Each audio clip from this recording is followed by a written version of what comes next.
Have you ever wondered how to add visual effects to your web elements without cluttering up your HTML? Well, today we're diving into an incredibly powerful tool in CSS, the before and after pseudo-elements. Stick around to discover how these little helpers can make a big impact on your design. Before we get started, I want to take a moment to express my gratitude to all the amazing patrons who support Code Instinct. Your contributions make it possible for me to continue creating content and offering free resources. If you want to gain access to the source code, you can join us on Patreon for as little as $3 per month. Don't forget to subscribe to the channel too. Did you know that only 2.1% of viewers have subscribed so far? Subscribing really helps keep the channel alive and ensures more tutorials are on the way. Nice. Now, let's dive into the core topic. Understanding and utilizing before and after pseudo-elements in CSS. The before and after pseudo-elements are used in CSS to insert additional content before or after an element's actual content.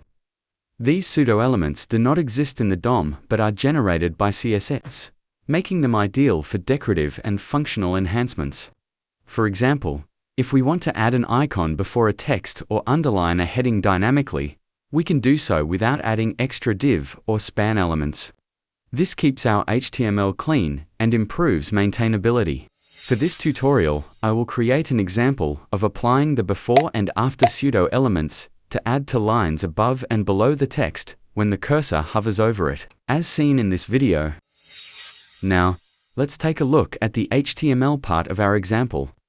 It's very simple. We only have one div element with a class of text container and the text hover me. That's all you need. No extra elements are needed to add those cool hover effects.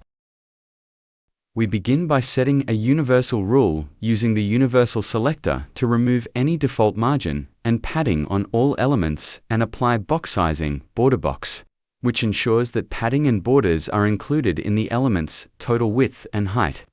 This makes layout management easier and more predictable. Then, for the body, we use Flexbox to center everything on the screen. By setting Display Flex, we transform the body into a flex container, allowing us to center the child elements both horizontally and vertically with Justify Content Center and Align Item Center, to make sure everything stays centered even if the viewport height changes. We set height 100 VH, which ensures the body takes up the full height of the browser window. The background color is set to a soft gray, offering a nice, neutral contrast for the text. Next, we define the text container class, which holds our text. This container is where the magic happens with the pseudo-elements.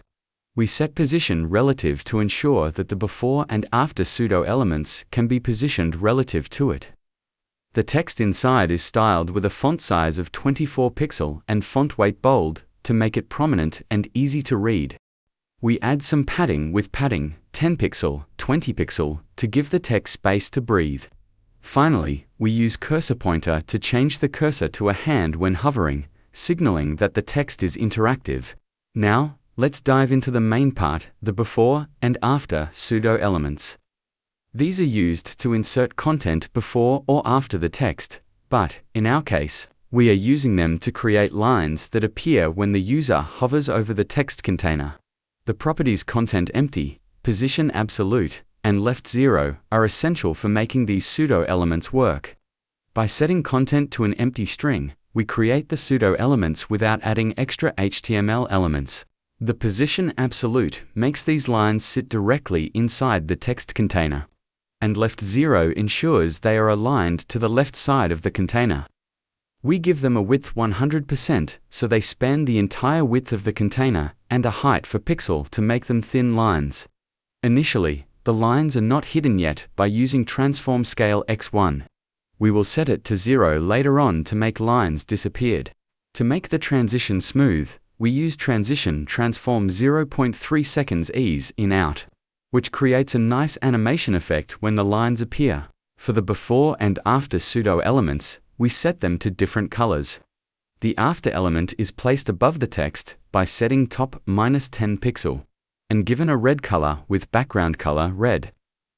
The before element is positioned below the text using bottom 10 pixel and styled with a blue background using background color blue.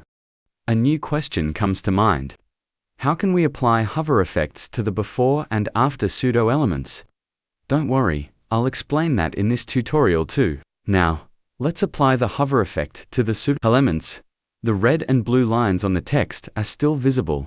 First, we set the transform scale x0 on both the before and after elements. Now, we can see that the lines have disappeared from the text. To apply the hover effect, add a colon and hover between the text container class and the before or after pseudo element, as you can see here.